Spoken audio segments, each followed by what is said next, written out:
মাস আকাশে মেঘ জমেছে, এরপর ঝমঝম করে বৃষ্টি নামবে। দেখতে পাচ্ছ একটা ফিরিঙ্গি যুবক তার বান্ধবীকে সঙ্গে নিয়ে হেঁটে যাচ্ছে। দেখো দেখো দেখো দেখো দেখো কাজের মানুষ কাজে যাচ্ছে। শুনতে পাচ্ছ কে শুভঙ্করীর আরজা মুখস্থ করছে। আমি আমি আমি যাব না গৌরদাস, আমি যাব না। আমি এই মায়া, এই বাংলা ছেড়ে আমি যেতে পারবো না। কোথাও আমাকে যেতে বলো না গৌরদাস। এই মায়াবী বাংলা ছেড়ে আমাকে কোথাও যেতে বলো না। আমি যাবো না, আমি যাবো না, আমি যেতে চাই না গৌরদাস, আমি যেতে চাই না।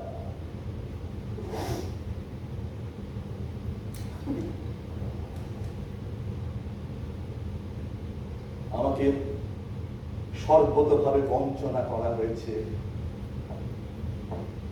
আমার মা আমাকে ফেরাতে চেয়েছিলেন, ফিরিনি। অপমান অগ্রাহ্য করা হয়েছে। আমার আত্মীয়দের সঙ্গে আমি যখন বিলেত যাই ব্যারিস্টারি করতে, তখন শর্ত ছিল আমার পৈতৃক সম্পত্তির যা টাকা, সেই টাকা আমার আত্মীয়রা আমাকে বিলেতে পাঠাবে। টাকা পাঠায়নি তারা। আমি ইংল্যান্ডে থাকতে পারিনি, গ্রেজ ইনেতে আমাকে যেতে হয়েছিল তখন ভার্সাই শহরে দারিদ্র থেকে বাঁচার জন্য। আমাকে বঞ্চনা করা হয়েছে, আমাকে বঞ্চনা করা হয়েছে।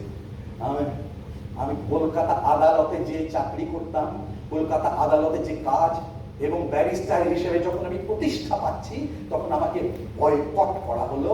কারণ আমি লং সাহেবের অনুরোধে আমি তখন নীল দর্পণের ইংরাজি অনুবাদ করেছিলাম। সাহেবরা সেটা পড়ে বুঝতে পেরেছিলেন এমন ভালো ইংরাজি মধুসূদন ছাড়া কারো হতে পারে না, অতএব বয়কট মধুসূদন। কলকাতা আদালতের কাজ চলে গেল।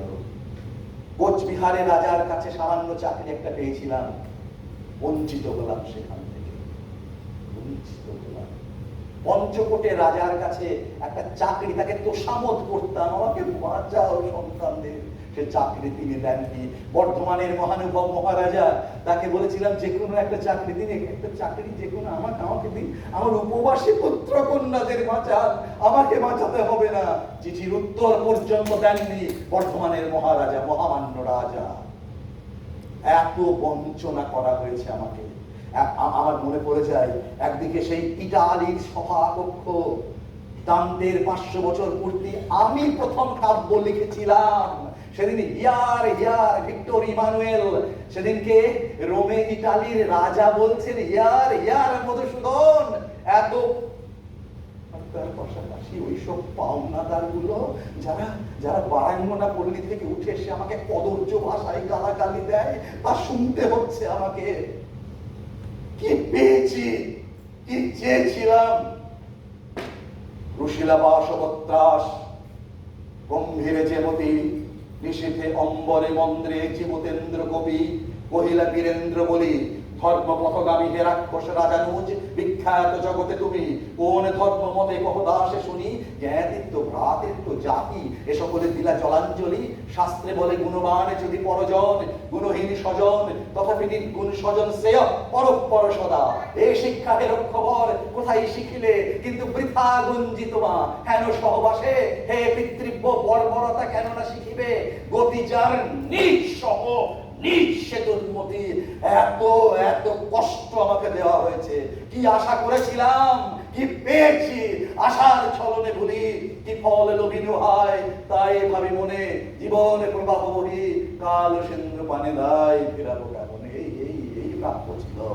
এই my heart aches and a drowsiness pains, my senses though of hemlock I have drunk, or empty some dark beards through the trains, 1 minute past and they leave the words as on. কি যন্ত্রণা! সেই বিরোহী যোগ্য কালিদাসের, সে তো পেয়েছিল তার প্রেয়সীকে, পেয়েছিল তো। হ্যাঁ, কশ্চিৎ গন্তা বিরহ গুরুণা স্বাধিকার প্রমত্তঃ শাপেন স্তঙ্গমিত মহিমা বর্ষভোগ্যেন বর্ধু যক্ষশ্চক্রে জনকতনয়া স্নান পুণ্যদকেষু স্নিগ্ধ ছায়া তরুষবসতে রামগিরে আশ্রমেষু। সে তো পেয়েছিল আষাঢ়স্য প্রথম দিবসে, পেয়েছিল তার। আমি কি পেলাম? কি কি পেয়েছি গৌরদাস? আমি কি পেয়েছি গৌরদাস? আমার আমার দুঃখিনী মাকে বড় মনে পড়ে যায়। আর আর মনে পড়ে কিছুদিন আগে একটি সভাতে গেছিলাম, জানো তো। তো সেখানে একটা কিশোরকে দেখেছিলাম, ওই 12-13 বছর বয়স হয়তো হবে। তো কিশোরটি আমাকে অনেকক্ষণ থেকে দেখছে, এক দৃষ্টি আমার দিকে চোখ দিয়েছে, হ্যাঁ বৌদা, জানো তো, সে দেখে যাচ্ছে অনেকক্ষণ থেকে। তো আমি তো চিনি না, আমিও দেখছিলাম অবশ্য। অক্ষয় আমাকে বলল, মধুসূদন, এই ছেলেটার দিকে এমন ভাবে দেখছো। আমি বললাম, এত বড় বড় দুটো ডাগর চোখ, ছেলেটি কে? অক্ষয় বলল, আরে তুমি চেনো না? না, আমি তো অন্য কারো খবর রাখি না। কে? জোড়াসাঁকোর ঠাকুর বাড়ি, আদি ব্রাহ্ম সমাজের দেবেন ঠাকুর, তার ছোট ছেলে, এর নাম রবি। এই প্রথম মনে হলো রবি, এই ছেলেটির মাঝখান দিয়ে আমি আবার নবজন্ম লাভ করতে পারি। মনে হচ্ছে ওর হাত দুটোকে একবার চেপে ধরে, তোমার হাত দুটো একবার ধরবো গৌদাস, একবার। না না না না না, এই ক্লেদাক্ত হাত দিয়ে নয়। যদি কোনোদিন আবার ফিরে আসতে পারি, কোনোদিন কোনো to be or not to be, that is the question. এটা কি হয়েছে? কি হলো? ও, কাগজের টুকরো কোথায় পেয়েছো? ডাস্টবিনে পড়েছিল। তাহলে পাওনাদারের রসিদ ছিঁড়ে দাও, ছিঁড়ে ফেলে দাও। পাওনাদাররা টাকা পাবে, তার জন্য আমাকে রসিদ পাঠিয়ে, রসিদ নয়। তাহলে কবিতা আমি, ও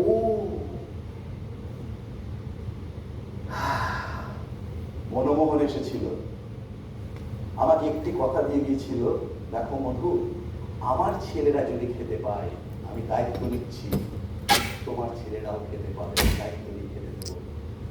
সেদিন পরমানন্দে এই ডাস্টবিন কাব্যটি আমি লিখেছিলাম। পারো যদি কোন মৃত কবির সমাধি মন্দিরে এই কটি কথা লিখে দিও, যদি সুযোগ ঘটে। লিখবে? তুমি পড়বে? আচ্ছা, আমি আমার মতো করে বলে শোনাচ্ছি, তুমি শোনো। দাঁড়াও পথিকবর, জন্ম যদি তব বঙ্গে দৃষ্টক্ষণকাল, এ সমাধিস্থলে জননীর কোলে শিশু লভ হয়েছে মতি বিরাম, মহির পদে মহানেত্রাবৃত তত্ত্বকুলোদ্ভব কবি শ্রী মধুসূদন। যশোরে সাগর নারী, অবদক্ষ তীরে জন্মভূমি, জন্মদাতা দত্ত মহামতি, রাজনারায়ণ নামে জননী। জননী